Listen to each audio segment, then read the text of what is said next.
WTAM 1100. Evening. Welcome to the broadcast. 578-1100 in the classic 216 area code. Toll free 888-723 WTAM. On this election night, you had no excuse if there was voting in your neighborhood to not get out and vote. Lovely day, 79 degrees for a high. Set a record that surpassed only 1935. It's a warm day, so enjoy it while you can. It's still 71 degrees out there in Cleveland, 71. Well, I'm not going to sit and report any results from 10% of the absentee ballots have been counted. And Cuyahoga County is a little backwards, I think. Maybe we need to do what they did out there in Lake County. You know, Mentor schools, their tax levy, they've already got 100% of the vote counted. So they must have electronic voting. Whereas if you try to go online and find Cuyahoga County, you try to go online and get results from Cuyahoga County, you'll get them at about 1 a.m.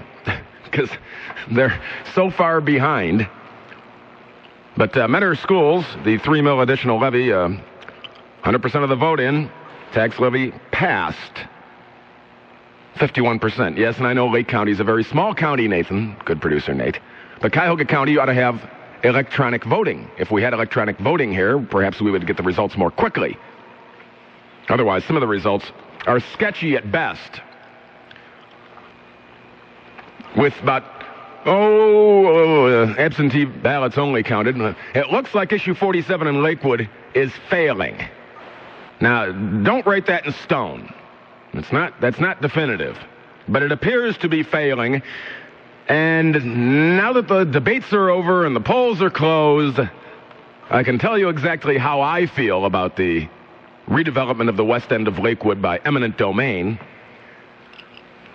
because I had to remain impartial on Sunday for the debate. It's government gone insane. And I hope it fails. It's government gone nuts. That's the way to fix Lakewood for the next 50 to 75 years, is to make people drive down winding roads to go to a parking garage in a shopping mall. So you can go to the Pottery Barn. Or what was it, Sonoma Williams? I've never even been to one. I'll let you know later what's going on out in Parma with the mayor's race. Dean DePiro right now leading, but the results are sketchy at this point. Well, what was your opinion of Lakewood and that whole wrong-headed idea? See, I don't think those people wanted to move even if you offered them $300,000 for their house. Some of those people just didn't want to move, and that's that. They had no desire to move. And see, here's what they weren't telling you about the eminent domain in Lakewood, is that if they would take that area and redevelop it, now the city says, we got to fix the roads, right? The roads aren't wide enough. See, eminent domain for new roads doesn't have to go to court. They just take it. You're allowed to take land for roads. So now there's more eminent domain. There's more people screwed. What do you do with an area where the businesses, and you know how Lakewood is, right? The businesses are on the street, right? The buildings are on the sidewalk. They're right there. That town was built when trolley cars ran up and down the streets, and you just hop off and walk right into a store. That's all you had to do. Now what do? Tear down entire buildings to try and make the road wide enough to accommodate a shopping center? Sure, it's eminent domain. We can take anything we want, anytime we want. No, you can't. It's wrong-headed. It was the wrong idea. It was not the way to fix Lakewood. Lakewood's not even broken. They got a good bond rating. It just increased. They're doing okay. Will they be okay 50 years from now? I don't know. Let's put it this way. Lakewood's doing better than Cleveland. The city of Cleveland's not doing all that well. They're building the same sort of project in Westlake, aren't they, out there? Crocker Park, out there by the promenade. It's going to be downtown Westlake. They're going to have townhouses and shopping and stores, and you know what? That's great. Because Westlake's got something that Lakewood doesn't.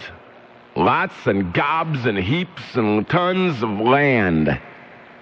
Lots and lots of land in Westlake. Do whatever you want to do.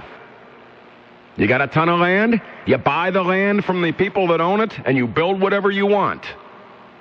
But you come into an area where, who would do that? Who would if you don't live in Lakewood or you don't live right near Lakewood, I mean, do you think I'd travel from Tremont to get off 90 and travel through the winding roads of Lakewood to go to a shopping mall so I can go to the Pottery Barn?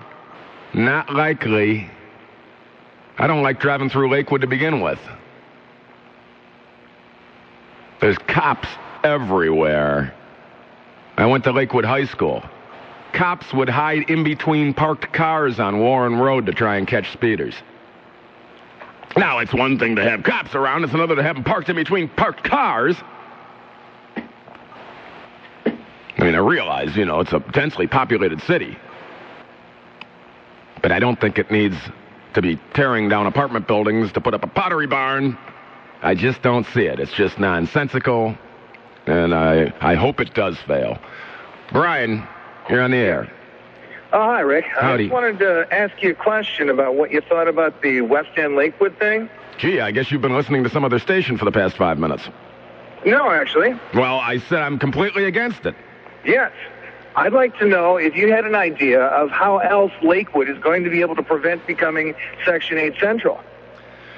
Well, If they don't stimulate spending, where is this extra revenue going to come from for improvement? aren't there storefronts on Detroit and Madison that are empty right now? That apparently nobody wants to move into. Well, make an incentive for people to want to move their businesses in there. Well, I think the incentive would be customers, which are probably going to come from River and Bay Village and all the other affluent suburbs. They're not going to be coming from the east side. See, all it would take is just like what they did in Shaker. All it would take with that Legacy Square or whatever, all it takes is build some big project like that and then have another shopping center go in Rocky River, and then nobody will go to Lakewood to that new shopping center. They'll go to the one in Rocky River if they're coming from Rocky River. They'll just go there. Now, That's exactly what happened in Shaker. It was a complete bust. They build that thing, and then all of a sudden people just go up the road to the other new place. Well, if they bring in the Pottery Barn, nobody's going to drop down there. But what if they put in like a shopping center, a grocery store that's more convenient for the elderly on the west side of Lakewood or on the east side of River? How about something... there's a grocery store, there's a Heinen's store right across the bridge. Some people shop Giant Eagle. Some people shop... well, if you're elderly and it's that big of an issue, I think you'd shop anywhere they have food. Okay. I mean, if I were 75 and couldn't get around very well, I'd go to the nearest store. Get out of the desert, go where the food is, huh? Right. I mean, all right. I mean, there's other areas. If you look at Lakewood, now, see here, and that's exactly what it is trying to chase money out of the suburbs and try and get it to come into Lakewood, because the area of Lakewood that needs redevelopment is the east end of Lakewood, where it's turning into a ghetto, it's turning into a hellhole, it's turning into Section 8 Central. But no doubt. That's the part that needs fixed, not the west end of Lakewood, but that's the pretty view, that's the valley, that's over there by Rocky River, that's go where the money is. Well, sure, but where do you go in East Lakewood, Rick? You yourself said you wouldn't go into the city, so how are they going to change that unless they attract new companies? Well, places to go. I do go into East Lakewood once in a while, and that's about the only end I ever go into because there's a fantasy and that kind of, there's some couple bars over there, that kind of thing. And that's the only end I do go to. I find myself never on the west end. All right, Rick. And well, I just had to... Yeah, well, you wanted to call and argue with me. You got an argument. Said you live in Bay Village. What the hell do you care? More of your phone calls after these important words on the big one.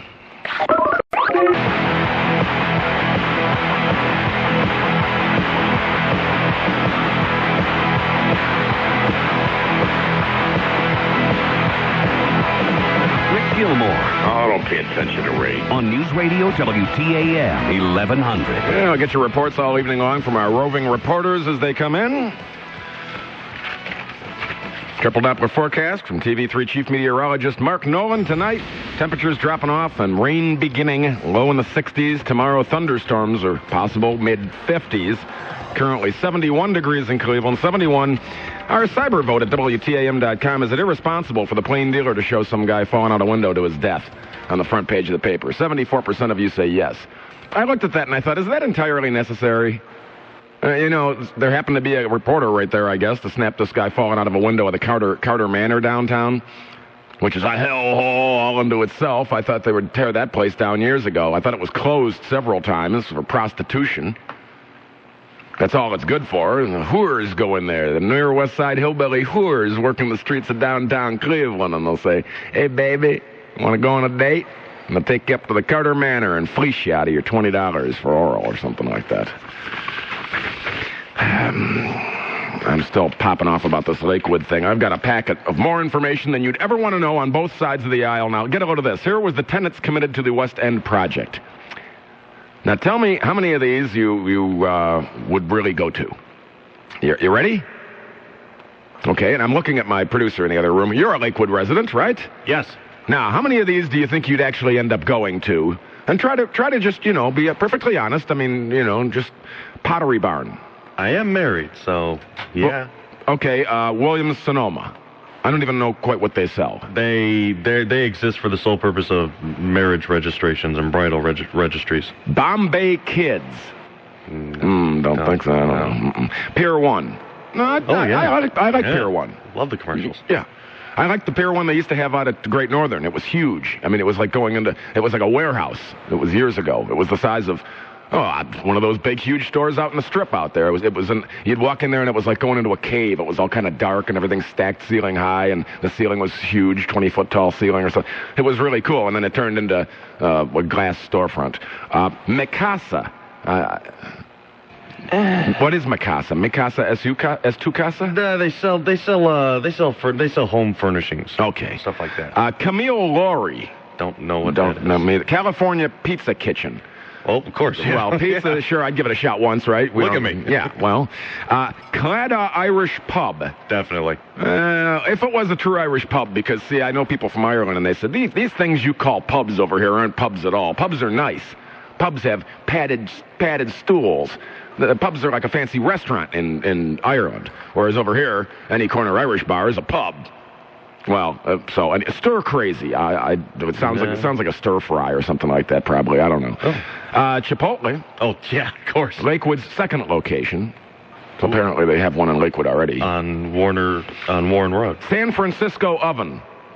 Yeah. San Francisco, what's cooking, big fella? I don't know. Cold Stone Creamery. It sounds like makeup. Old Time Herbs. Ooh. Yeah, I'll bet you people will be flocking from Rocky River and Bay Village to buy their herbs. No stems, no seeds that you don't need. Acapulco Gold is Bad as we. A 25,000 square foot gourmet market. Ooh. Just give me a grocery store, Yeah, just give me a grocery store.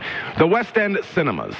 Now, see, I said the Detroit Theater. It's running second-run movies, right? Mm-hmm. Well, that's because it couldn't support the business to have first-run movies. Now you're going to put in a 10-screener on the West End over there. If somebody would just come along and if it would bear, if the market would bear, somebody would have bought the Detroit Theater and had first-run movies in there. But there's no parking, is there? Yeah. No, you got to park on the street, don't you? You got to park on the side streets. You got to walk. That's the problem with Lakewood. It was built for trolley cars. It was built for when you took the car out once in a while. It wasn't built for, cars everywhere loaded. And I still remind you that other eminent domain, if this would pass, then they can take whatever land they want for roads. A contemporary bistro operated by Swingos. Oh, really? Yeah, really. Rumph Indeed. A national bookstore. And they're not saying who. Was that Barnes & Noble? Is that Booksellers? Is that... what's the other big one? What's the other Walden big... Books. Walden Books. Yeah. And more than 50,000 square feet of additional specialty retailers fully approved. Now, it sounds like vagary to me, and I think that Lakewood does need a shot in the arm of some sort, but that wasn't the shot in the arm that they needed, and I like I say, I hope it fails. There's got to be, if they wanted to build something like this, there's got to be a better way. Obviously, if they're trying to get money from Rocky River by building it on the west end of Lakewood, then it sounds to me like they ought to just annex some of Rocky River, because Why don't they take part of Rocky River by eminent domain? They're not building this for the people of Lakewood. They're building it for the people of Bay Village and Rocky River to bring their money into Lakewood. What the hell is that? Tim, you're on the air. Rick, yes. Good evening to you. Driving home from a place in Columbus where you may know of, Easton, where they just did the same thing. However, they have got the sprawling acres there to do it, number one. Number two, I was born, raised in Lakewood, left for 12 years, came back, and it has absolutely gone downhill. It's unbelievable to see the difference when you leave. Legacy Mall, I was out there the other night. Same thing. It's wonderful. It's beautiful. But you know they've got the space for that. And you hit the nail on the head. Parking, parking, parking. There is absolutely no parking. You can take some of those empty buildings up and down Detroit and Madison and figure out something to do with those to bring in business there and make it creative for people to come in. If they want people to come in, why they would is beyond me. My wife and I can't wait to get out of that city. It's amazing. It's not what it used to be. It never will be what it used to be. No, it won't. But I think you can. I think it has the potential to possibly rejuvenate somewhat. But putting that type of a project in there, I just don't see it happening. And those people, those poor people, I watched that 60 Minutes, and I just can't believe that. You know, if that was me, yeah, you're going to give me, 150% of what my property's valued at. But then again, I'm not retired, and I don't want to pass my house down to my kids and so on and so forth. I'm young enough where I can move and so on and so forth. But it shouldn't be the option of the government to come in and say, we're going to give this to you to give to a private developer for a personal interest group. It's absolutely ludicrous. And what else are they going to do if that comes down to it? Yep, the whole thing is just wrong-headed. And I hope that the people in Lakewood had enough sense to get out and vote and say, you know what, this thing does not need to be built. Because it's not going to be a long-term fix for Lakewood, Lakewood didn't go downhill overnight. It's going downhill slowly. It's still got a good bond rating. It's going downhill slowly. It needs some kind of rejuvenization, but not that. Got the word right finally. Rejuvenization. Harumph indeed. More of your phone calls after these important words and coverage of what in the world's happening this election night. I'm Rick Gilmour, the thinking man's friend, and this is Cleveland's only news radio, WTAM 1100. Have a greater responsibility than you can possibly fathom. On News Radio WTAM 1100. Rick Gilmour, this election night. Entertaining your phone calls as well. Getting you the results as they come in.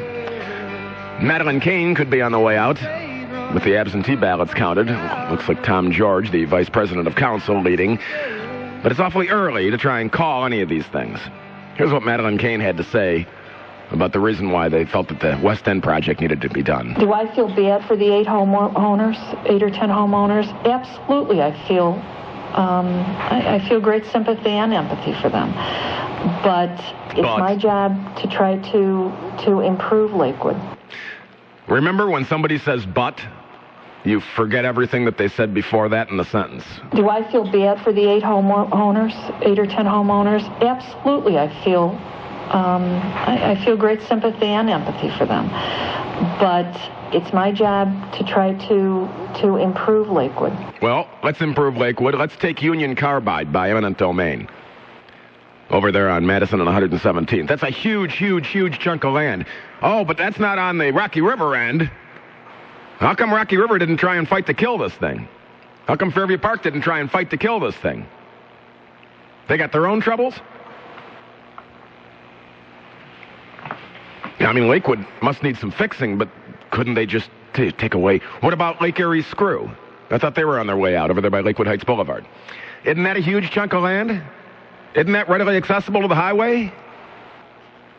Couldn't we put our thinking caps on here and come up with a better way for Lakewood to improve itself than trying to take away the West End? And the lovely views of the metro parks where it's difficult to get to. There's no easy way to get there unless you live in Lakewood. You have to come through Rocky River. You have to wind your way down Worcester. You have to come down Detroit. Where's the easy way to get there? Where's the easy highway access? What makes Great Northern a success? And a prime spot for car thieves, but what makes it a success? Easy access to the highway. Did Strongsville build South Park on Lund Road? No. They put it on 82, right by 71. Easy access to the highway. Why is Westgate Mall failing? No easy access to the highway, but still easier access to Westgate Mall than there would be the west end of Lakewood. Does that make sense? Perry, talk to me.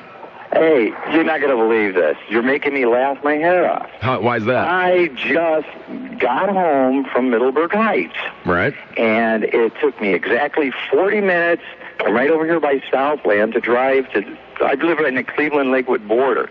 40 minutes, and there's no traffic out because of the red lights. It's a pain, Lakewood. Everybody hates it. You can't go nowhere. And don't they realize over the time, the superstores are what taking over. The big stores, okay? The small shops, the specialty stores don't do good. People like to go to the Walmarts, the bigger superstores where they can get more things by freeway access. People aren't going to go to them. They're still going to go to the malls. People like big, crowded places. That's right. And like I said, 40 minutes for me to get home. There's no access. It's a joke. All successful malls. If you go to Great Northern, the place is swamped. The freeway is right there. Yep. And there's a variety. Yep. I mean, I've been laughing because it's a joke. Yep. So if you go on vacations, you hit small towns up. Their downtowns, there's like specialty shops. The whole blocks will be different restaurants. You know, do something with clubs or restaurants. That will get people to go to it because that's what they're looking for. You know what Lakewood needs to become? It needs to become Coventry West. Yes, there you go. It needs to become a bunch of trendy little stores and clubs and bars and that sort of thing where people would want to go because it's different and it's trendy, not some pottery barn. Exactly. And a bookstore. They need antique bookstores. They need lots of little stores. That's what they need, is to fill all them stores on Madison and fill all them stores on Detroit. And if not, then they need to tear down whole blocks of buildings that have storefronts in them that nobody's doing anything with. They don't need to tear down the West End with the beautiful view of the valley and people's homes. Exactly. And because there's no access, there's only one store over there that draws traffic and that people will drive for it, and that is Mark's.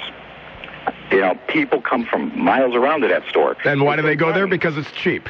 Exactly. They're not going to go to these other stores because, you know, even if they had money, people are on more and more fixed income today. Well, I'm looking at those tenants committed to the West End project. One of them, like I said, that old-time herbs.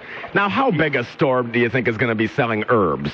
You could fit that in any given storefront on Madison or Detroit. Exactly. It's a joke. Unless they can come up with a way to do the more trendy things. You're saying everything that I felt for years. My hat's off to you. You did a good job. All right, Barry. Appreciate it. It's just the truth, isn't it?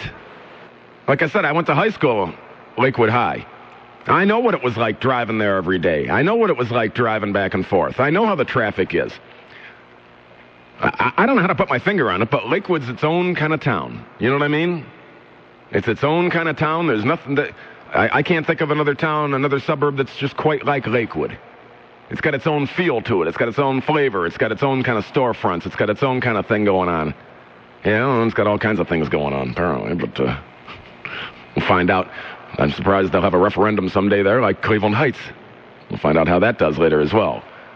Can you be a married couple and get benefits if you're gay? I don't know. We'll find out. Jim. Hi, Rick. Howdy. Well, you really hit it on the head tonight. You are talking more sense than I've heard you talk in a long time. Well, I thought I usually always talk sense. Well, pretty good, but boy, you have hit on things I've been telling people now for the last 2 or 3 weeks. In the mid-1970s through the late 1980s, there was a program going on the storefront renovation in Lakewood. And what they did, they paid thousands and thousands of dollars for research, architectural drawings, and artist renderings for what they called the Gateway to Lakewood, which was on the east end. It had walkthroughs across from the Cleveland side, overhead walkways. from the Cleveland side into Lakewood, and it was all fancy buildings all the way down. They were hoping then that would trickle down to the west end. They also had what they called the Silver Coast, which included Franklin, Madison, and Birdtown. They were going to try to duplicate the Gold Coast, only with the storefronts. Where Lakewood made their mistake was when they had the inspectors go in, which I was back in the mid-'70s, and have the people change their storefronts, change their signage. You could not have an overhead sign encroaching on the sidewalk. And you hit it, when you said trendy, I say quaint. Turn it back into a quaint city, you draw all kinds of people. Yeah, because the East End is the end that I look at that I say, sheesh, what happened to it? What happened? Nothing happened to it. What happened to all the money that was spent? Our city politicians probably threw the drawings in a waste can. I actually seen the drawings, Rick. This is not BS. I actually saw these drawings. I believe you. Yep. And it was a great thing.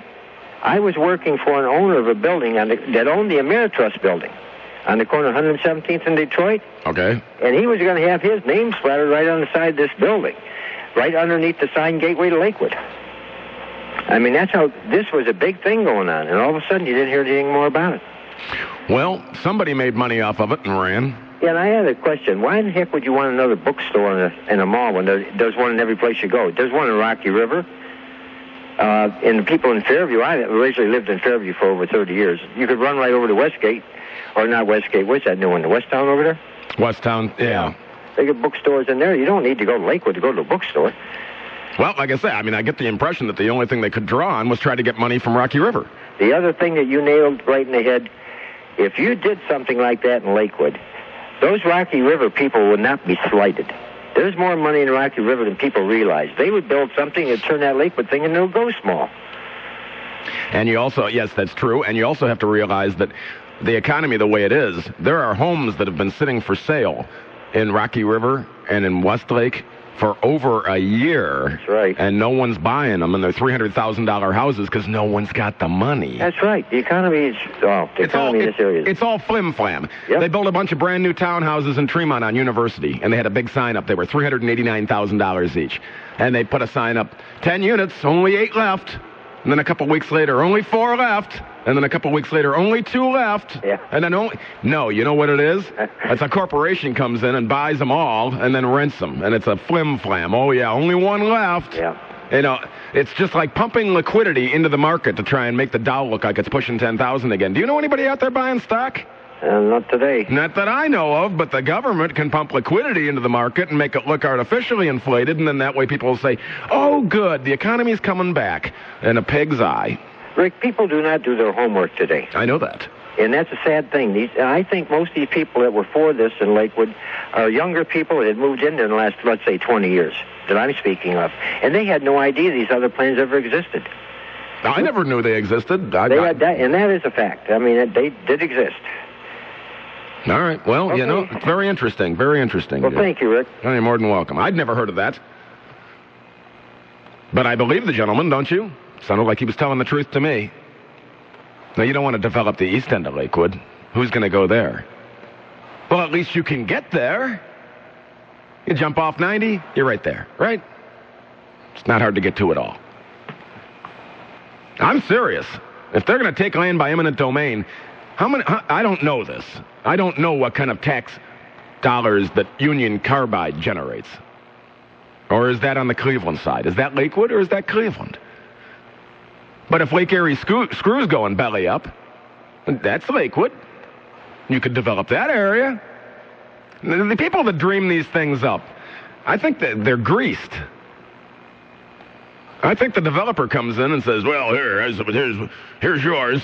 Now get it built. We'll worry about whether it makes money or not. The builder doesn't care if it makes money. The builder wants to build it. That's all the builder wants. He wants to get his money out of the project, and then bye-bye. See ya, off to build another one someplace. He can do whatever the hell he wants to do, right? He's got his. I think if you grease a few palms along, dare I say that? Well, I did. I think you grease a few palms along the way, and all of a sudden everybody's sunshine and lollipops. Everybody's ready to jump right on the bandwagon with you. You get your complete Cavaliers coverage right here for the home opener. Listen to Mike Trevisano live from Gordon's from 3 to 7. Sportsline with Kevin Keene outside Gund Arena at 7. Tip-off show with Mike Snyder starts at 7:30. Turn down your TV, would you? Listen to Joe Tate. The Cavaliers take on the Denver Nuggets at 8. Your home of the chosen one. On us, the Cavs Mothership News Radio, WTAM 1100. Your triple Doppler forecast from Chief Meteorologist Mark Nolan. Overnight tonight, it's going to cool down into the 60s. And you'll have some rain out there coming in, possible. And tomorrow, thunderstorms and in the 50s. Thursday, it'll dry out, but it's only going to be a high of 48. Currently, 71 degrees in Cleveland, 71. You know, it was funny. Were you out at all last night late? The fog started to roll in. And I hear people saying, oh, my God, look at the fog. Oh, my God, this fog is terrible. I thought you people are ninnies. Is it A1A that runs down Florida coast? Drive down there at 7 in the morning, 7:30 in the morning. You can't see anything. You don't dare stop your car because nobody'd even be able to say plow right into you. So you just put your flashers on and you try to inch along. Oh, the fog, it was just terrible. You ain't seen nothing till you've driven through Florida fog. Take my word for it if you haven't. Or call up and tell me if you have, because I think you probably think I'm right. If you've done it, you'd go, sheesh, that fog last night was nothing. Right, Kurt? Yeah, that's right. Right. You know, I live in Lakewood, okay. And I graduated in 73 from Lakewood High. And the biggest joke about this whole thing is the criteria that they established to make something blighted. Oh, absolutely. And what really, I laughed my, collective ass off when they had our illustrious mayor on 60 Minutes, and she found out that her own house met some of the criteria. Yeah, it's functional obsolescence if it's got a single-car garage or 1.5 bathrooms or 2 bedrooms. Right. And economic obsolescence if it's valued at less than $75 a square foot. Right. It says under that criteria, about 93% of the homes in Lakewood are either functionally obsolete or economically obsolete. Right. I mean, you could, wipe out, a vast majority of the town if you wanted to. And these people, these tenants who have committed to this, it just sounds like this high-end stuff, except for maybe Pier 1, And, excuse me, I mean, the average Joe who's going to go Christmas shopping and stuff like that, they're not going to go there. They're going to go to the Walmarts. They're going to go to the Super K's. They're going to go, to stores like that where they can get a deal on something. And, you look at a Super K, that one on 90. It's right there by the exit. No, I'm looking at the list here, and I'm thinking, this Irish pub. Gee, that's just what Lakewood needs. Another bar. They don't have enough bars in Lakewood, so they really need one there on the West End. And every time a new one goes up, all you have to do is read the Lakewood Sun-Post, and the police are there 12 times the first week the place is open. Yeah, I mean, if you're on the West End of Lakewood and you want to go to a bar, go to the Kenilworth. Right. There's plenty of bars. It's been there since Lakewood's been around, for crying out loud. I mean, the place has been there for for years and years and years. Yeah, now let's look at the other. San Francisco Oven. Sounds like a bust to me. So does Cold Stone Creamery. So does Old Time Herbs. So does Stir Crazy. Oh, the herb place is a joke. The only thing that really sounds legit over there is Pier 1. Pier 1 and Chipotle. Yeah, Chipotle, yeah. Chipotle will always do well, but you see, I think that there are people, and if you do, you want to rely on something like this, you got to rely on people going there, at least I would think, hopefully on maybe a weekly basis. Oh, yeah. Well, if people are going to go Christmas shopping, they're going to go to the mall, like you said, or they're going to go to Walmart, or they're going to go to some great big place where they can get everything in one trip. Right, and they're going to be able to save some money and get a deal. And these high-end things that they're putting in over here, I mean, they're going to be a flash in the pan. Other than, somebody who's, making 6 figures or upper 5 figures. There's a store over there on Detroit by 140th, and it specializes in little gifts. It's like a things remembered kind of thing. Right. I can't think of the name of it, but imagine a whole shopping center filled with those types of stores. It's like, well, there's too much money to buy stuff in these places, and they got to pay too much rent to even go in there, and I can just smell bust all over this thing. This whole thing just stunk from the beginning. Yep, and I had to bite my tongue on Sunday during the debate and not say anything. And, it's just who is getting what out of this, and the whole thing just stinks. And I couldn't vote for something where somebody is going to lose their home, based on the criteria that these people are using? Well, so far, with the absentee votes counted, issue 47 is failing, but we don't know for certain yet. What we don't want to have happen is we don't want to have issue 48 pass. Right. Because that means you got to vote on every business that ever goes in forever. Right, yeah, I read that this morning, too. That was, like, real convenient of them to get the way they did, you know. So let's hope that the residents of Lakewood had the common sense to at least get out and vote and to vote the right way. Right. The city needs some help, sure. But the city doesn't need this kind of help. Right. All right. Thanks, Rick. Hey, you're more than welcome. Yeah, I mean, you know, if Lakewood needs fixed, that's great. That's fine. Well, think of another way to do it. There's got to be a better way. I could see, okay, if we don't have enough room, build up. Right? Build something, I don't know, build some shopping mall that's 6 stories tall. I mean, there's no place to park. You could park under it and take elevators up to the stores. Gee, imagine that. They used to call it Higbee's downtown. They used to call it May Companies downtown, and you know what happened to them? They failed. They failed. People are not going to go to Lakewood to go shopping, just like people don't go downtown to go shopping. Think about it. Think about it. More of your phone calls. After these important words and coverage of what in the world's happening, I'm Rick Gilmour, the thinking man's friend, and this is Cleveland's only news radio, and your election night coverage as well. WTAM 1100.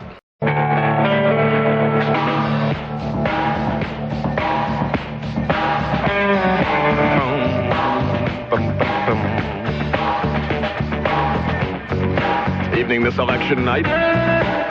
578-1100 is the phone number here, and the classic 216 area code if you'd like to reach the program to get into the Cleveland Heights issue as well as the Lakewood West End development and others. Right, big voice man, who am I and who are we? The Rick Gilmour Show on News Radio WTAM 1100. So far, issue 47 in Lakewood, the West End development, is failing, but very few votes in. Cuyahoga County, we have no final numbers yet from Cuyahoga County. They're hopeful, Dean DePiro is hopeful that the numbers so far show him leading. And just my opinion, I know Dean. We're not best friends or anything, but I know Dean, and he's a good guy. And I think Dean would be a good mayor out there in Parma. And he certainly knows the area. As far as I knew, I thought he grew up there.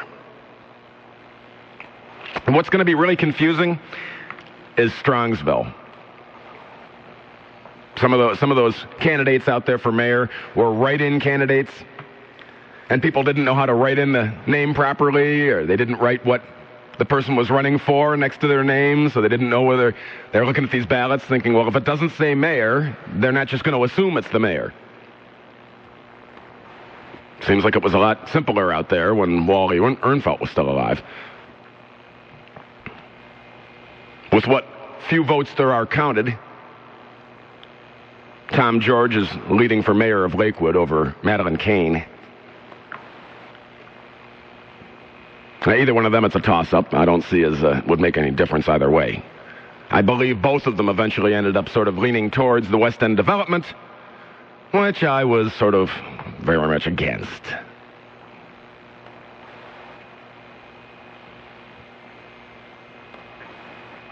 Paynesville, emergency levy failed. Lake County, Metter Schools, levy passed. Now they're worried that they're still in debt. In North Ridgeville, their income tax losing big, 63 to 36%. Well, I cannot imagine income taxes being all that popular, can you? Not nowadays. The economy's in the toilet.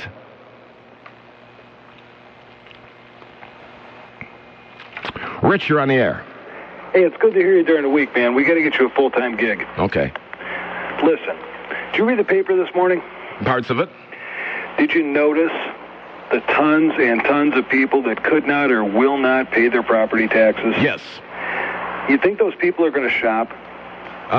Probably not, because they'd pay their taxes if they had the money. Look, I don't live in Lakewood. I live in Parma. I've got a super mega Walmart being built across the street that's lighting up my front yard like Area 51. If people don't have jobs, they can't spend money. If they don't spend money, the machine doesn't run. We got a problem. You can build all the malls that you want. You know, vote for levies, do this, do that. If the money's not there, the machine's not going to run, and we're in trouble. That's the bottom line. Well, Rome is burning. And what are we doing about it? Well, building pottery barns? Is there a city out there, and I don't know, I can't speak to this, but I don't think there's a city out there that's living off of a shopping mall. That's not what's making Strongsville great. That's not what's taking care of the needs of North Olmsted, a shopping mall. People got to work. If there's no money, you don't spend it. All right, yeah, you make a good point. Karen. Hi. Karen Kassler from the 24-hour newsroom in the studio with me. Right. We have Greg out in Parma, Greg Saber. He is with Dean DePiro, who is now declaring victory and giving a victory speech right now. Very good. Let's go there. But now... There's Dean DePiro, his victory speech out there. The next mayor of Parma, Ohio. Like I said, I feel he'd be a qualified man. He grew up in the area. He knows the area. Why not? People complain, I don't know whether he'd make a good mayor or not. Well, that remains to be seen, doesn't it? I love that when people say, gee, I don't know if that's absolutely what you'd be best suited for. Well, not being given the opportunity is the best way to not find out, isn't it? So there you go. If you're out there in Parma, your next mayor, Dean DePiro. And like I say, I can't see him doing a bad job. Most mayors do a pretty good job, don't they? Unless they lead the city down the garden path, which was what I think Madeleine Kane was going to do, and I don't think it matters who gets in, whether it was Kane or George, because it seemed to me that I thought Tom George was against the West End development project in Lakewood, and then somehow changed his mind. Why? I don't know. Your guess is as good as mine. I'll leave it at that. Donna, you're on the air. Hi. Howdy. Hi, I live in Lakewood for almost 40 years, and I just wanted to give my 2 cents. Part of the charm of Lakewood is that there are old homes. There are so many young couples with children that come into eastern Lakewood. On the eastern end, Alameda, Cohasset, Grace, they're looking for old homes to restore, not renovate. And, I mean, the more new that we have in Lakewood, it just takes away from the charm of the old. And as far as having new mini malls on the western end, did you ever take a ride up Madison Avenue in central Lakewood and western Lakewood or Detroit? So many little small businesses for sale, for rent. Why don't we fill those small shops with new little stores and businesses instead of trying to go and cater to Rocky River and Westlake? Well, it's a darn fine question. Obviously, there's no money in doing that for I guess. I mean, you know, somebody's got to be profiting off of this thing, or they wouldn't have tried to push it through so hard. That's true. And it's a shame, and I hate to point fingers because that would be just doing that. I mean, we can't prove anything, but it just seems to me that somebody sat down and said, gee, we got this brilliant idea. Let's tear down a whole bunch of stuff and build this thing that nobody needs and no one will go to or no one can afford to go to. I mean, you know, it'd probably be more popular if they'd said, we're going to tear down everything and build a Walmart. The people that are coming into Lakewood now and settling are mostly younger people who want old century homes, and that is what Lakewood has to offer. Beautiful homes. We're the city of homes. Even the smaller homes around Birdtown, the central part, the western part, they want to restore. They want antiquity. They want 100-year-old homes, and that's what we have here. Why get rid of what we have and build up something shoddy? I don't know, and I considered also the fact that those apartment buildings, at least they're handicapped accessible to people that have to ride. I mean, a lot of apartments in Lakewood are so old they don't even have elevators. Correct. My grandfather managed an apartment building at Madison and Mars, Madison Square, for years. Oh, uh-huh. And, you know, you had to walk up. Mm-hmm. And they ended up moving down a couple of floors because my grandmother had a bad heart and couldn't walk up 4 floors. Yeah. I mean, but there was no elevator. But, you know, we love Lakewood, and we're accessible. We're on 3 bus lines. We have a wonderful library. We have beautiful, beautiful older homes that would be, quote, blighted. I live in a beautiful home that would be on the blighted list, but I certainly don't consider it blighted. Well, if you look at the criteria, my home would be blighted because I don't have a 1-car garage. Mm-hmm. I don't even have a 1-car garage. I don't have any garage, so that would mean I'm immediately blighted, wouldn't it? Well, I just wanted to get my 2 cents. I love Lakewood, and I'm praying that 47 goes down. All right, yeah, well, you and me both there, kiddo. And let's hope that 48 doesn't pass either, because that just mucks things up, and then you have to vote on everything. Well, vote on any new business at all?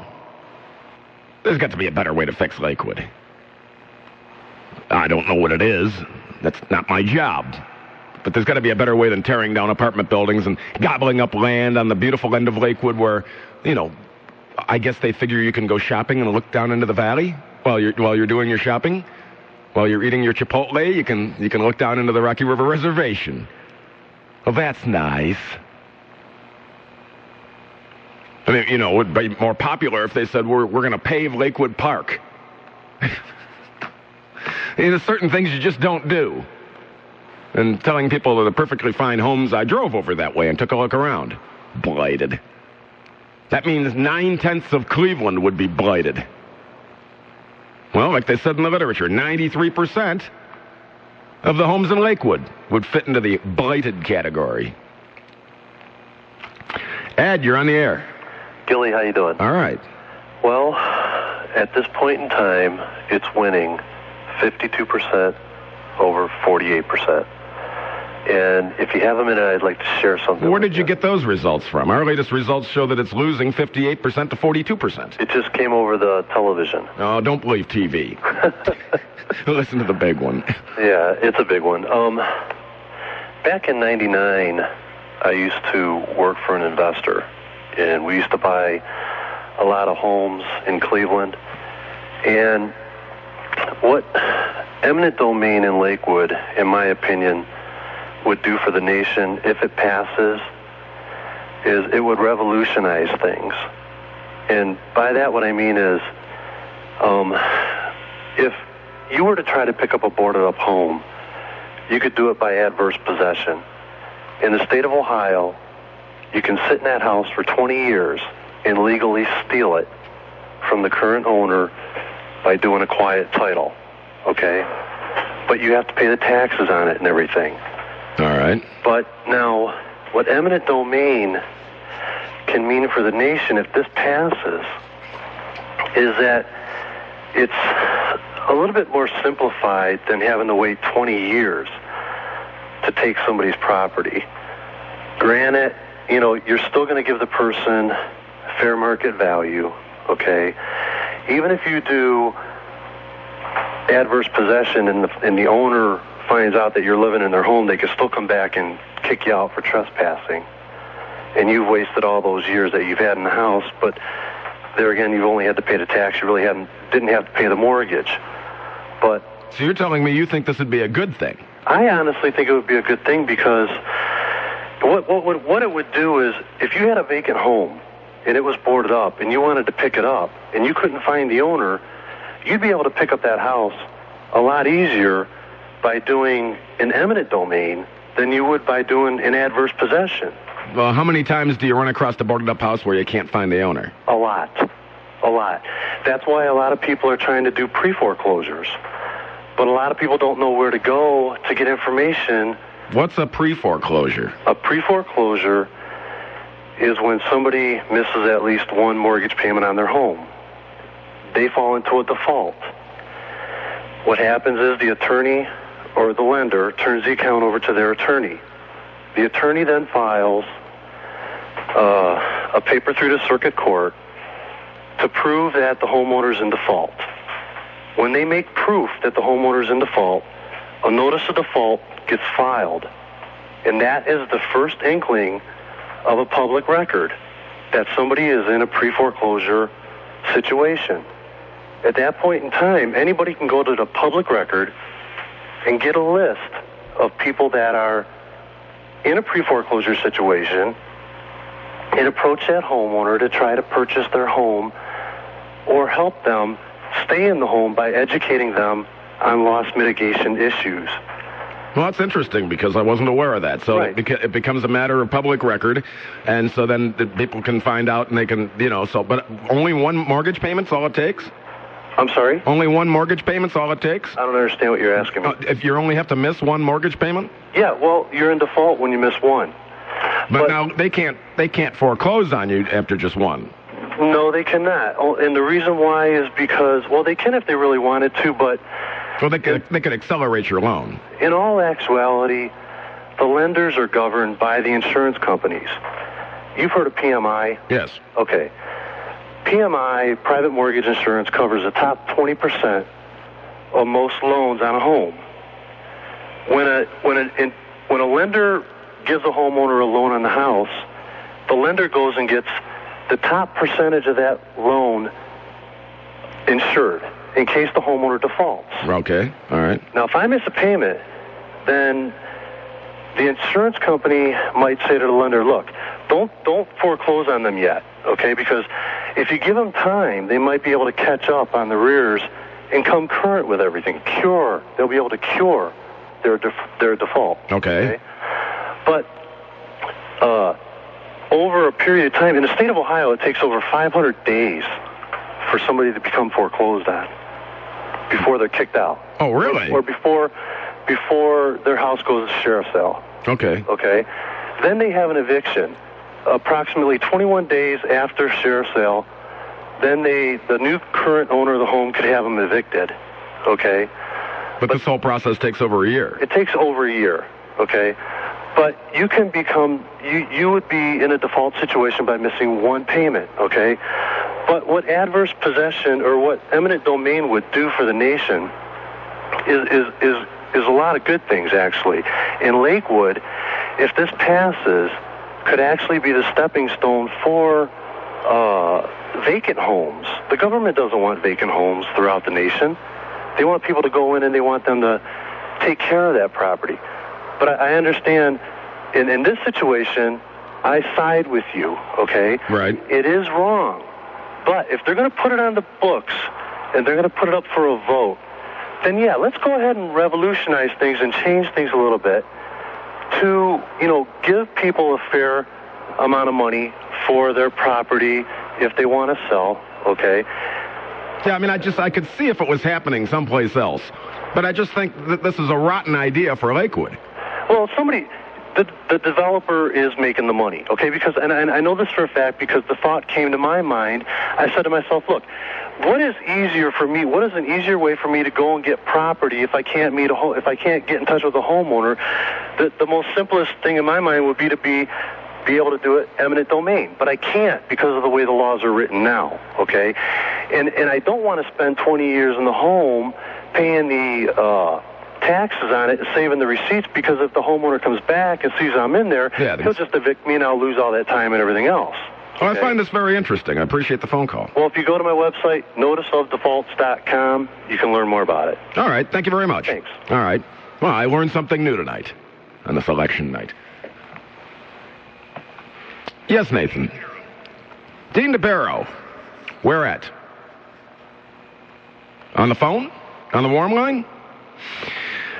Dean. Gilly, how are you? Good. Congratulations. Thanks a lot.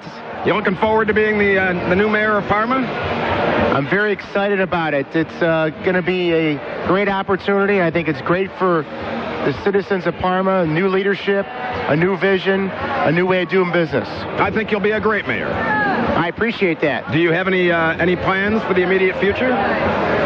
Any changes in Parma's future? Well, tomorrow I'm going to try to sleep a little bit. I haven't slept in a couple days. Well, there you go. But certainly over the next 2 months before I take office, we'll be looking high and low to find good people to hire to run our departments and to help form a good vision for the future.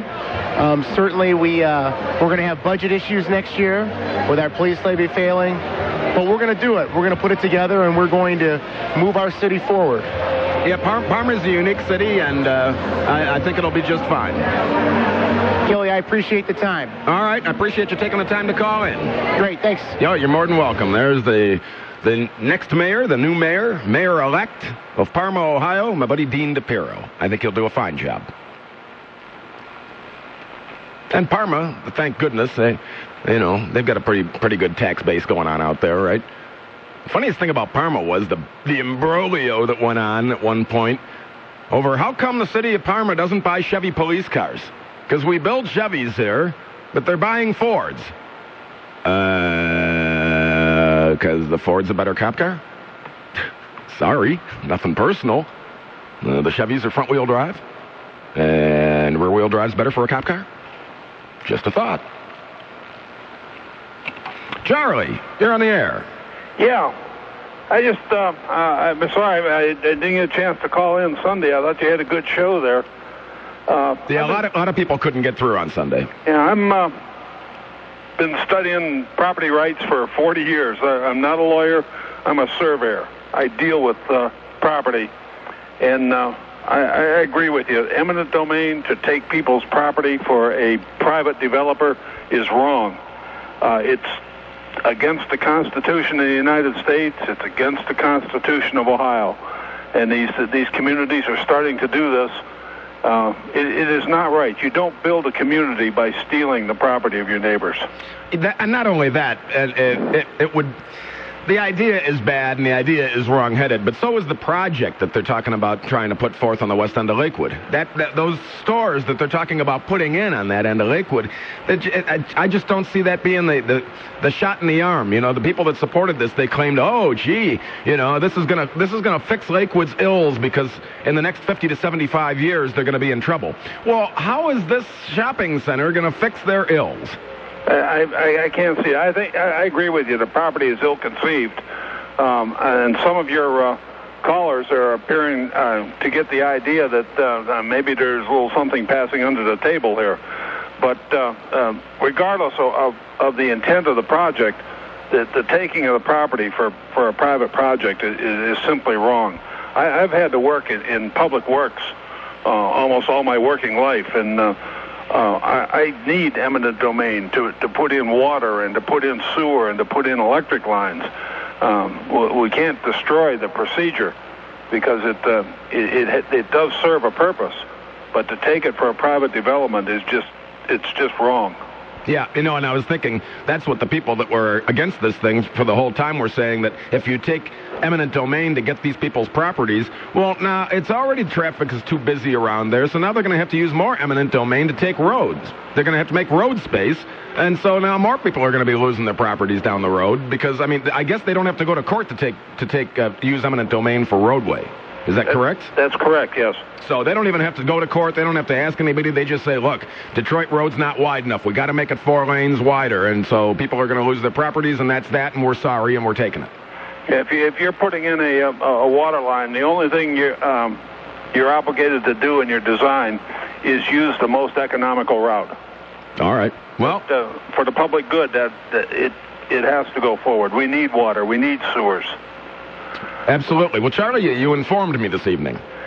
Well, I hope it goes down. I hope the people of Lakewood see the light, because if it happens to these people out on the west end, it's going to happen to everybody. Well, that's what the previous caller was hoping for, that it would change the law. Well, there are also ways to change the law. He wants to go by adverse possession. The General Assembly can change that law. All right, there you go.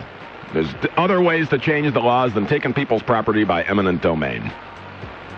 Roger Hedgecock's in for Rush Limbaugh tomorrow. Here are the EIB Network weekdays from noon until 3 here on the big one, News Radio, WTAM 1100.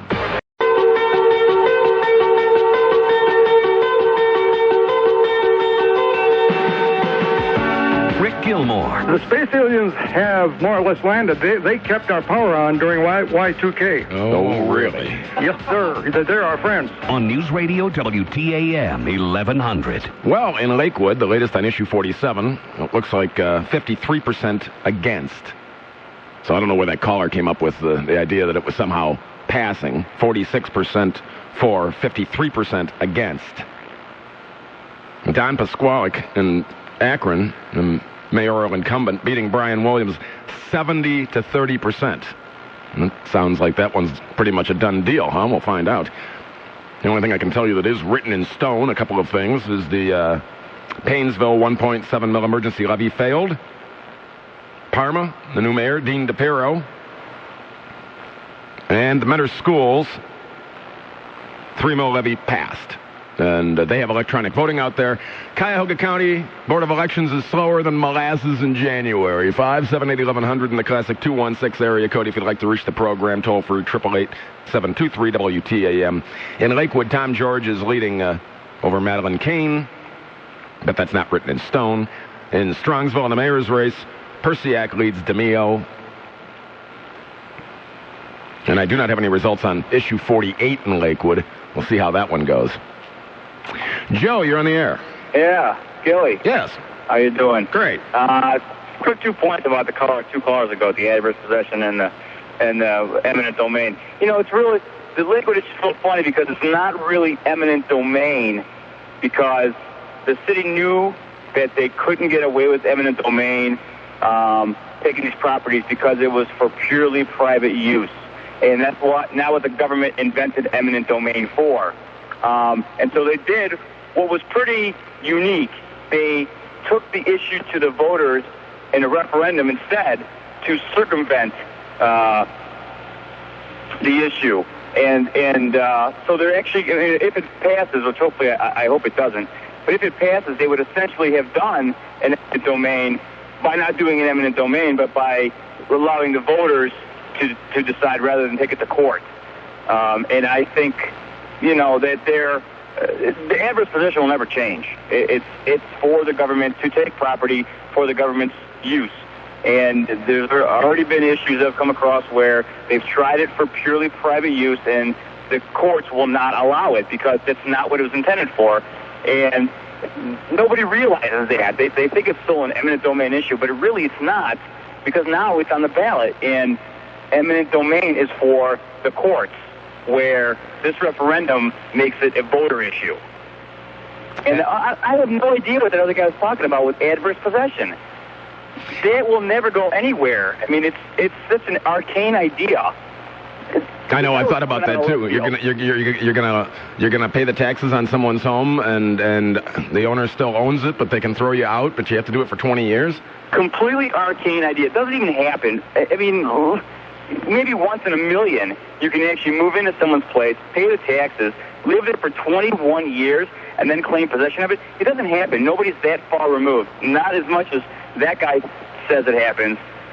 It's maybe in like undeveloped property in the middle of the woods, you can take someone's property that they gave up. Well, yeah. If it's a house, there's no way that some guy's going to go, oh, okay, well, hey, I have this house, but I don't care about it, so you let the taxes run and let the county take it, or let somebody move in and take possession of it. No, they don't do that. I know, that's what I was thinking. How often does that happen? Not very. Well, with 45% reporting that domestic issue over there in Cleveland Heights is leading 52% to 48%. Now, that's interesting as well. They don't recognize gay marriage, right?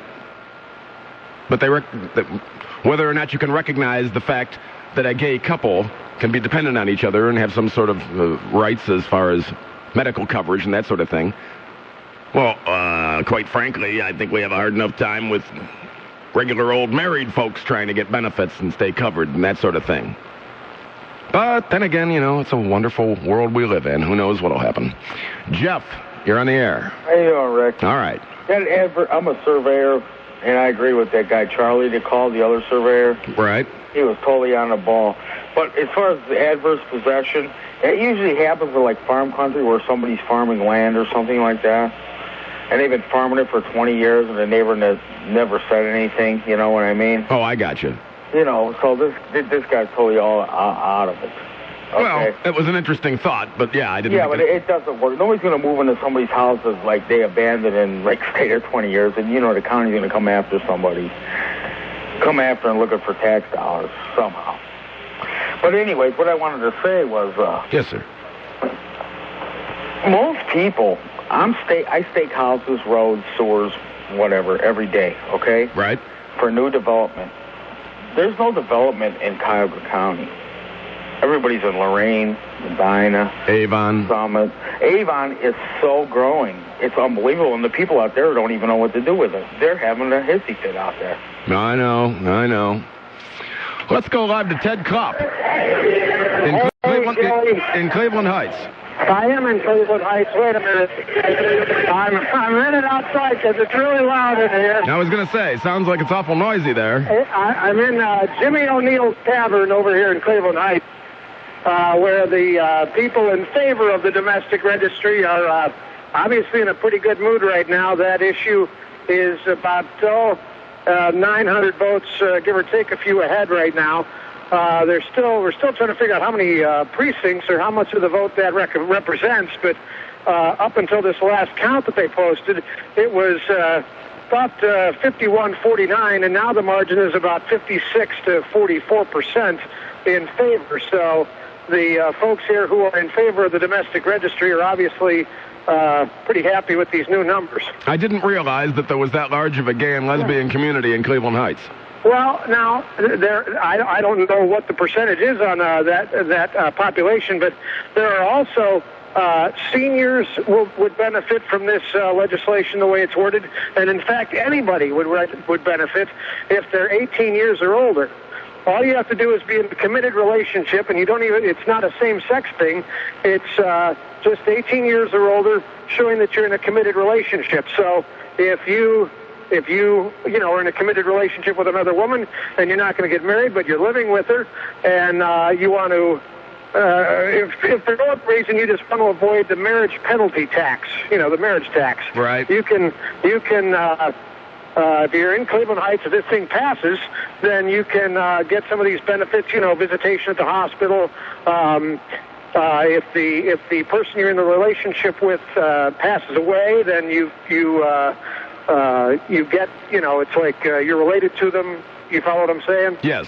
So, would the government? Wait a minute, Ted. Would the government recognize this as far as Social Security or something like that? Exactly. So this is sort of, if you want to look at it this way, the government perhaps saying, putting so many taxes and pressures on people that are getting married, and so people are maybe, this is one way that they're fighting back a little bit and saying, well, we're not going to bother getting married, we're just going to try to get another way to get some of the same benefits and not have to avoid they can avoid these taxes and things. See, and here I had an understanding that it was only for, say, gays and lesbians. No. Ah, so it's worded that way, so it would benefit everyone, so no wonder it's going to pass. Exactly. I got you. This is very beneficial to senior citizens who might be living together, because if you're a senior citizen and you get married, you lose like half of your Social Security checks. So this way, you can,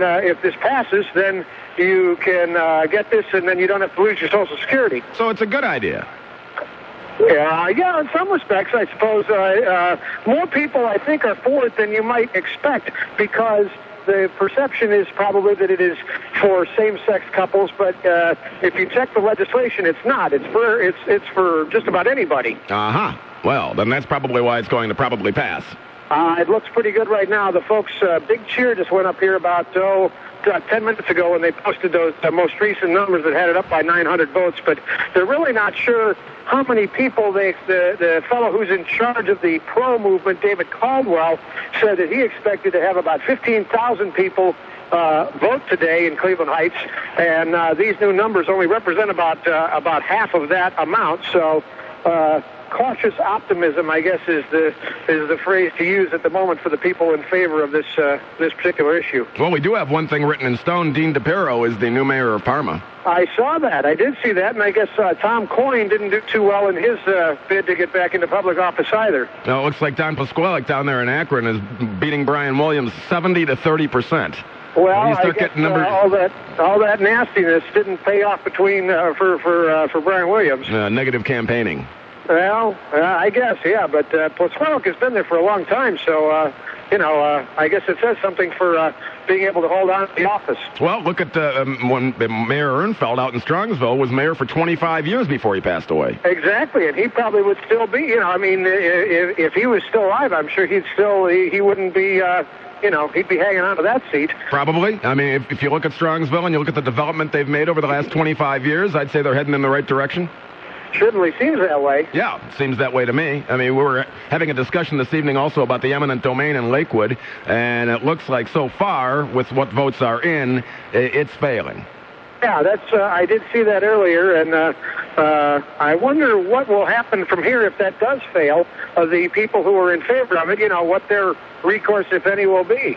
Because I'm sure that, everybody thinks that, well, once we vote on it, it'll be over. I think that's far from the case. I think that they probably have, if this was Plan B, they probably have Plan C. I think they probably have C, D, and E, probably. Probably. We'll probably be hearing about this for a long time. This will probably not be over until some judge makes a final ruling and the appeals court says we don't want to hear about it anymore. There you go. Hey, Ted, thanks for checking in out there. What was the name? What was the name of that place you were at? Jimmy O'Neill's Tavern and Late Night Dining here on the corner of Cedar and Lee in Cleveland Heights. Was it a full house? Oh, yeah. Yeah, there you go. They got good food here, too. Us media folks are enjoying the food. Oh, I see. Well, all right. As any good broadcaster knows, the free food is always the best food. Well, tell them that Rick Gilmour is going to be here all night. Not all night, but bring some back if you're heading this way. You know what? I'll see if I can't scrape you up a bowl or something here. Yeah, because Nate was trying to chew on my arm. I've seen that happen before when he produces your show. All right, thanks, Ted. All right. Bye-bye. That's our own Ted Kopp out there in Cleveland Heights. Well, then that makes more sense, doesn't it? Here I thought it was just same-sex, and it's not. Triple Doppler forecast from TV3 chief meteorologist Mark Nolan overnight tonight. Temperatures dropping off, some rain showers possible, low in the 60s. Tomorrow, more rain, possible thunder out there, too. High only in the 50s. Currently 71 degrees in Cleveland. 71. Mike Trevisano gives you that phrase that pays weekday afternoons. So then when Bill Wills asks for the phrase that pays on Wills and Coleman in the morning, if you know what it is, which you have to pay attention, you could win a LeBron James collector card box set from Upper Deck and a copy of the book LeBron James, A Rise of a Star. Wake up informed, would you, with News Radio, WTAM 1100. This is Cleveland. This is our town. This is our team. And I'm proud to say, well, yeah, there you go. Took me by surprise there, Nathan. I hung up on a caller. Tony, you're on the air. Yeah, I have a quick question. I'll let you answer. Do you know the homeless gentleman running in Painesville, the turd was pushing? Do you know if he won or not? No, what happened was he got a home. See, I guess if he would have remained homeless, he was living in his car, and then his car broke down. So since he couldn't stay in his car, he had to move into a home, and I guess that took away the whole homeless stigma there, and so nobody wants to vote for some guy who just lives in a home, right? I mean, everybody, I guess so. Everybody lives in a home. All right, thank you. Yeah, you're more than welcome. Bill, you're on the air. Hi, can I just have a quick thing on this Lakewood issue is, in Lakewood, in that West End development, if you go down and walk literally on those streets, I mean, there's buildings from, World War II, the tin, rounded buildings that the landlords are just holding on. They won't put a dime into those places. There's weeds growing, and there's a ton of maintenance that needs to be done in that whole area. It's not that bad. Well, it's not that good. But, you go across the bridge on Detroit Road and go on the Rocky River, and they're redoing their whole downtown, putting all kinds of money into the storefronts and attracting, a taxpayer, attracting new owners to generate, taxes, basically.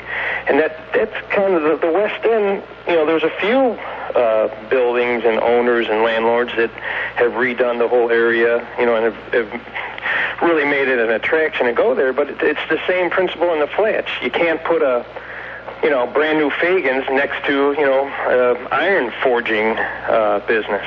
Well, what's unusual in an area is like the only reason that Tremont became what it is now is because you could go down there and people were buying houses literally on their credit cards in the mid-'80s. Right. If you could buy a house for $2,000 and fix it up and sit on it for a while and then sell it for $120, but the problem is there's never going to be a property in Lakewood that's only $2,000. The land it sits on is worth more than that. It's the same principle. It's all those old giant, apartments on that West End that the owners are just sitting on, waiting for, a redevelopment plan to come by, so they can make, millions of dollars on selling their property, and they're not going to put a dime into that West End area, and they're just going to let it, get run down and run down. That's what they mean by the blighted area. Yeah, well, see, I really don't think it's blighted, and thanks for checking in, Tiger.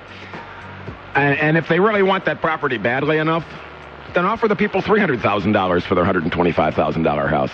Hey, you offer them enough money, they'll sell, believe me. Just keep offering them more money if that's the way you feel about it. That's the American way. You don't take it away from them. You buy them out.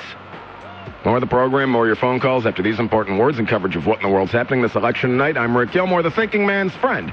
And this is Cleveland's only news radio, WTAM 1100.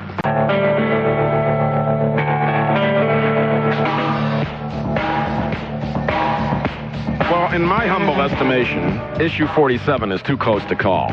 When they have 45% of the votes counted, and issue 47 is now closing in 49% for, 51% against. Sounds like it could go either way, huh? Down to the wire. On News Radio WTAM 1100. Well. What do you think about that? 578-1100 in the classic 216 area code. Toll free 888-723-WTAM. Too close to call, I think. 49% to 51%. I'm looking at some of the literature that I'd gotten in my packet from Lakewood. Lakewood needs jobs to secure its future.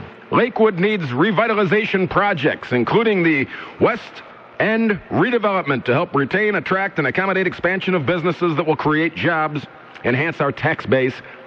Yeah, well, I received an email from someone that lives in Lakewood that said, you know what it might create?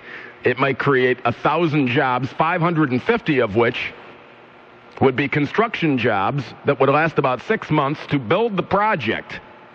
The rest of the jobs being clerks to work in the stores. Now, in my estimation, I don't think clerks' jobs working in shopping malls is enough to increase Lakewood's tax base.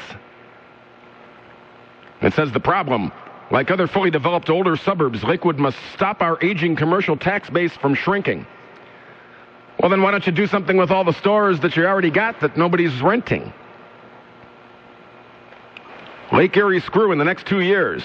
More than 80% of Lake Erie Screw's 244 jobs and the bulk of our $500,000 plus in annual tax revenues will be leaving Lakewood, moving to Michigan. Bonnie Bell, the third largest private income taxpayer, currently landlocked, needs room to grow. The president, Buddy Bell, said our current Lakewood facility can no longer accommodate our corporate needs. We've got Levon Putney, who's reporting from Lakewood. Levon, you're on the air. Hey, how you doing, Gilly? All right. It looks like it's the votes closing in out there, isn't it? Yeah, it's what you might call a nail-biter right now. And we just had an update from Lynn Ferris. It's her building here at the corner of the Detroit Extension and over here towards the West End development project where it's supposed to be. And with only 1 or 2 precincts to go, there's a difference of 20 votes, just about votes. So it's basically nip and tuck. And 20 votes? 20 votes. 2-0. 2-0. 20. About 20 votes. So we're talking right down to the end, down to the wire. And right now, everyone's just right here inside of the Ferris building, and we're all just sitting around waiting for Lynn Ferris to come back out and give us a further update. She should be coming back in a few minutes. But how do you calculate that difference? We're just sitting all waiting, and when she came out and let us all know that, and the group here who are all against the West End Development Project here, of course, it's their businesses and homes right here. They're all struggling for air.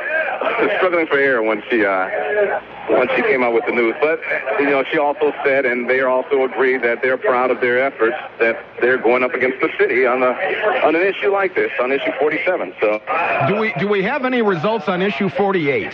On 48, Lynn, did you say as far as issue 48 is going, it looks like that's losing, and that's only with 1 or 2 precincts to go?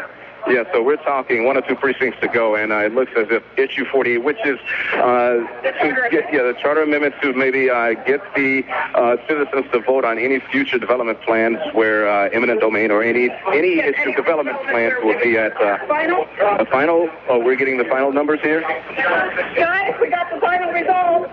Here are the final results coming in. Yes? Final? So we can listen to Lynn Ferris as she... Absolutely. This doesn't count provincial ballots, and I don't know what that is. And these are, remember, unofficial, so they have to be certified. 74. No is 79-13. Well, quite a celebration going on. Lynn Ferris's building, where the final reaction of the crowd that Issue 47 has unofficially And I think the crowd here at the Ferris building is a little happy at this point in time. Levon, did I hear those numbers right? That was 78, 74, 4, 79, 13 against. Yeah, the unofficial final numbers are for issue 47, 79, 13 against, and 78, 74 for. So in other words, issue 47 has unofficially been dropped. All right, Levon, thank you very much. No problem. Wow, they're celebrating there, aren't they? Yeah, they are pretty happy, and they're hugging, and yeah, I see a few tears as well. It's a hard battle for those people who these are their homes. They're businesses who are out here, and you have to understand where they're coming from, and I think what people do, but at the same time, those for the Western development. But also understand that this city is something. This city does need development, and that's just the thing. It's a matter of the heart for these people here. These are their home. All right. Levon Putney reporting live from Lakewood with the unofficial final results there. I couldn't understand a word he said, and it didn't matter. I just wanted to listen to the crowd scream in celebration out there in Lakewood. Like I say, the unofficial final tally for issue 47, 7,874 votes for, 7,913 votes against. If that's the case, issue 47 down in flames, and the folks in Lakewood get to keep their homes. What do you think about that? 578-1100 in the 216 area code. I'll even open up 578-1111 if you can't get through, but what do you think about that? A celebration in Lakewood. You people get to keep your house. Brian, you're on the air. How you doing? All right.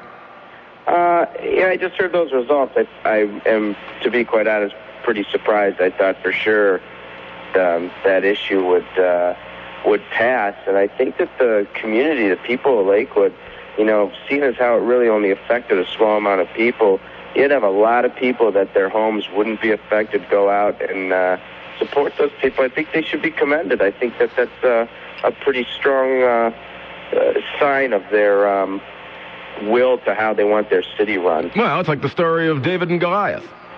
Well, I don't know if it's that big. But still, I mean, I think I probably would have voted yes. And like I said, I think there's a lot of people that probably lived all over the city that really wouldn't have been affected one way or the other by that development project, and they kind of stood behind those people, and I think that there's a lot to be said for that. I think a lot of people in Lakewood might have sat around and thought, if it could happen to them, it could happen to us. I don't know about that. I mean, I don't think they were going to turn the entire city into a shopping strip. No, but what I'm saying is if you vote to throw other people out, do unto others as you'd have them do unto you. Yeah, I guess. I mean, I would imagine that if that passed, you would see that happen in other areas. Although Lakewood is just so unique in that it's so dense that there's very few communities that are that landlocked by themselves.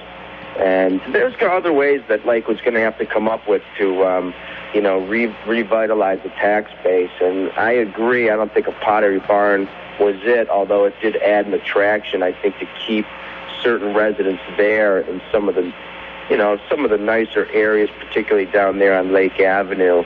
You want to keep those people, but they got a struggle ahead of them. I just think that it's kind of a nice and interesting turnout to that issue. Yes, I think you're absolutely right. Karen, you're on the air. Good evening. Evening.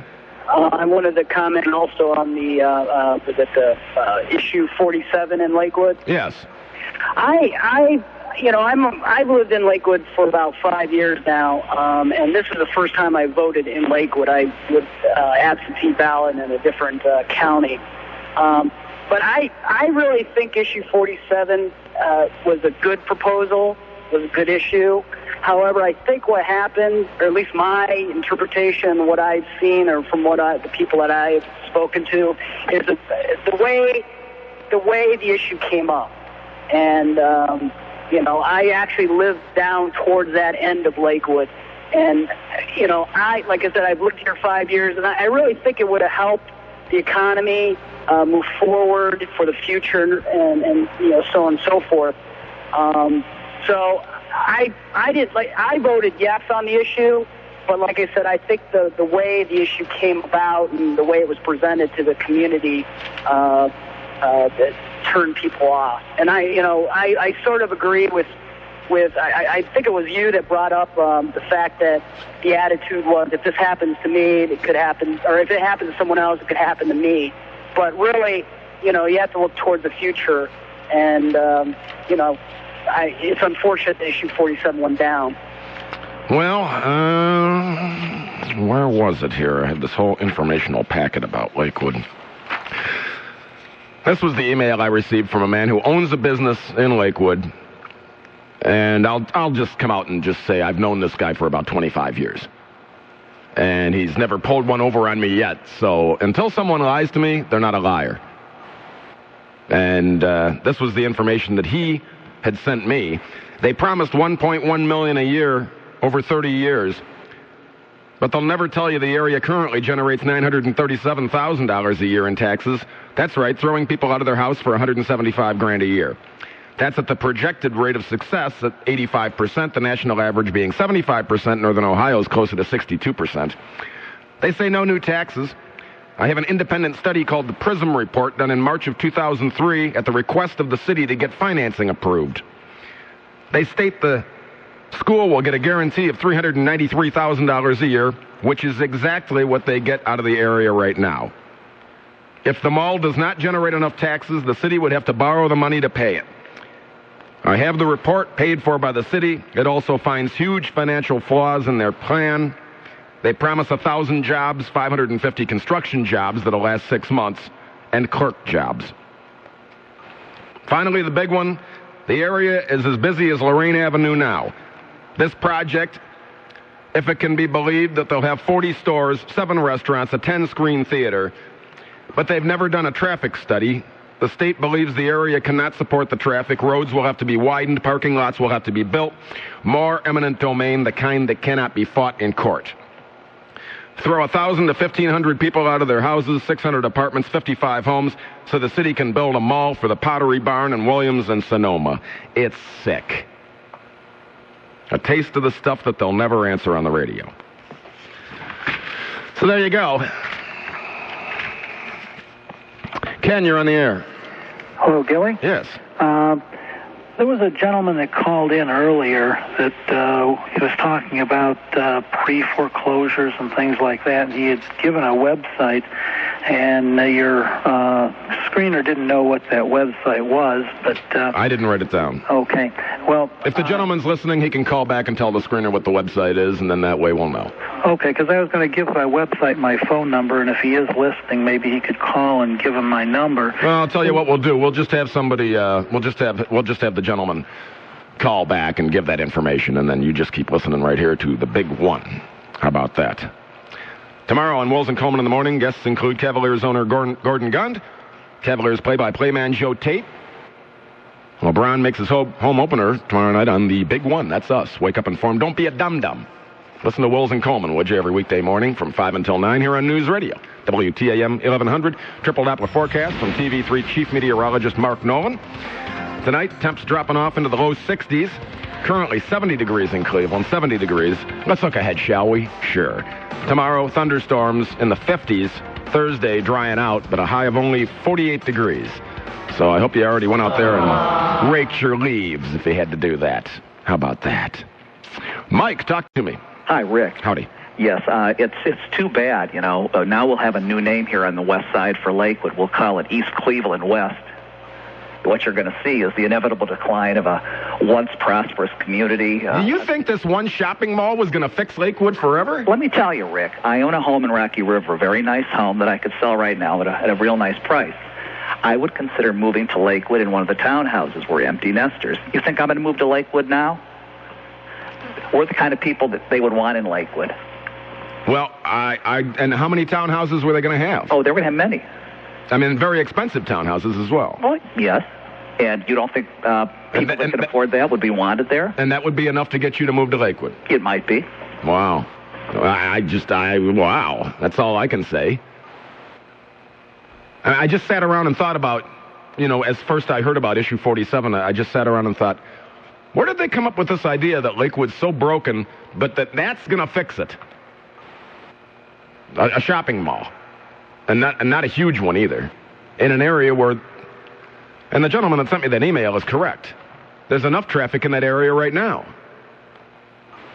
Now you're going to divert more traffic into the area. People are going to go out of their way to drive through the winding streets of Lakewood to go to a shopping center on the West End. Well, if they're going to go to all that trouble, they could just drive down 71 and get off at 82 and go to South Park, or they could go to Great Northern, or they could go to any number of other malls. I don't see it. The whole idea seemed so wrong-headed to me from the beginning. Jack, you're on the air. Hey, how are you? All right. My comment on issue 47. Yes. How many people in the city of Lakewood have ever been on the streets that were affected? You're a resident of Lakewood. Did you go down and look at those homes? I went there on purpose, just because I did too. I looked at it as research for talking about it. Okay, I went down there. I worked for the city of Lakewood for 30 years. 30 years ago, it wasn't the best place to live, and it's even worse now. My garage is better than some of those homes on that street. If the people quit listening to the politicians and take a walk and look at what you're voting on.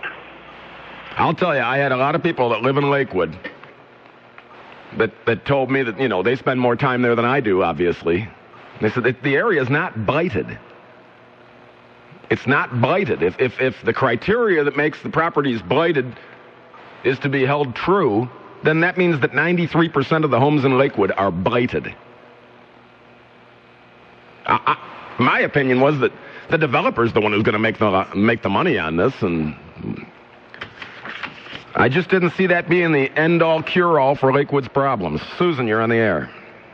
Hi. Howdy. I wanted to comment on the Lakewood issue as well. Yes. I think it's really a shame that issue 47 has gone down. Lakewood does need revitalization. No one seems to remember that there was a proposal for the southeast corner of Lakewood several years ago, and that never came to fruition because the developers were not able to come to terms with the homeowners. And there is no place in Lakewood that development can occur without affecting homeowners. So what we're saying now is that we just have to stay as we are in Lakewood. Nothing can ever change. Wow, I'm just surprised at how many calls we've had in a row. Boom, boom, boom. What, do they have a coalition out there? People listening saying, call up and say it's a shame that issue 47 failed. I mean, I would think that I would get one phone call from someone that was happy that issue 47 went down, besides someone that lives in that exact area. I mean, if the vote was split that closely, I'll repeat for you again the unofficial results on issue 47 in Lakewood. 7,874 votes for, 7,913 votes against. Ellis, you're on the air. Yeah, how you doing? Hi. I'm Elias. I deliver pizza for Domino's Pizza on Lakewood. And, there's a lot of people that live in those apartments over there. What are they going to do with them? Well, they're staying put now. Well, if they're going to build that shopping center where they're saying that... They're not going to build the shopping center, Ellis. Have you been listening to the radio? I just said issue 47 unofficially did not pass. That means that no shopping center. That means the apartment buildings stay. That means the Ferrises get to stay. That means the people that have had on the air here that live in the area, they get to stay. Sheesh. Oh, boy. Steve. Hi. Hi. I live in Lakewood, too, and I live a couple streets away from the West End, or the proposed West End development, and I am so happy that it's failed. My wife works so hard to keep these people in their apartments, and they're people that couldn't really move anyplace else, and the pittance that they would give them to move out and to try to find another place is a joke. Now, what if they're disabled and they need an elevator? How many apartment buildings in Lakewood have elevators? That's right. And the lies that the Pro 47 people put out were just, it was unbelievable. I mean, their numbers just did not match. If you calculated out what they said the people there make, they said that the average income in that area was $6,800. And then they said when they did this development that the retail people would be making $67,000 a year, and that's a total joke. What, 67 grand a year as a clerk? Yeah, it's a joke. I mean, they said that area would generate $515,000 in income tax money, and if you divide that by the income tax rate of Lakewood, they said that the average salaries there, or the total payroll would be like $44 million, and that's totally false. Yeah, some of their numbers were kind of funny looking at the West End redevelopment on the pro side here. It said guaranteed union wages for laborers. Well, yeah, that's the people building the shopping center, right? Of course they're guaranteed union wages. Who else are you going to get? You're going to get non-union carpenters and non-union bricklayers and non-union electricians? But how long do those jobs last? That once they build the building, well, then it's done, right? Once the building's built, they're not coming back. Now you'll pay maintenance workers. Are they going to be union? Probably not. Are the clerks going to be union? Probably not. I don't know. The whole thing sounded to me like a pie in the sky. Have you ever seen a pie in the sky? If you haven't, it's pretty interesting. More of the phone calls, more of the program after these important words and coverage of what in the world's happening this election night. I'm Rick Gilmour, the thinking man's friend. And this is Cleveland's only news radio, WTAM 1100.